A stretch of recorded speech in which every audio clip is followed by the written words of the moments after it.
There is one who answers. There is one with your answer.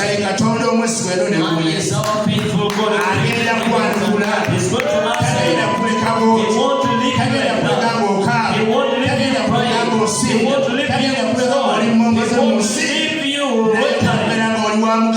He will benefit you. Praise the Lord.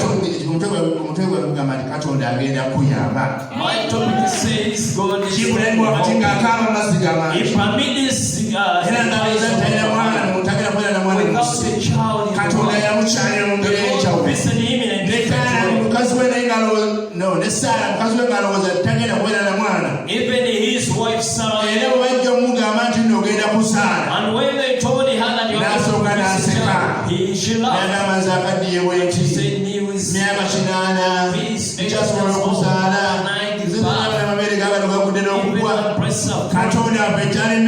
our God doesn't fail.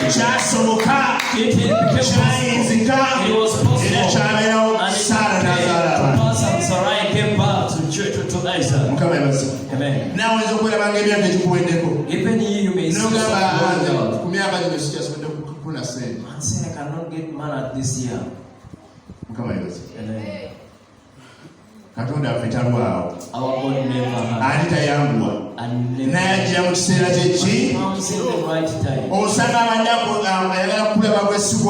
Maybe he's testing you. Maybe he's testing how you're going to there are those he gives money. Those he gives money and benefit, and they're just there at home. But not benefiting at all. There's somewhere I went. They have their money.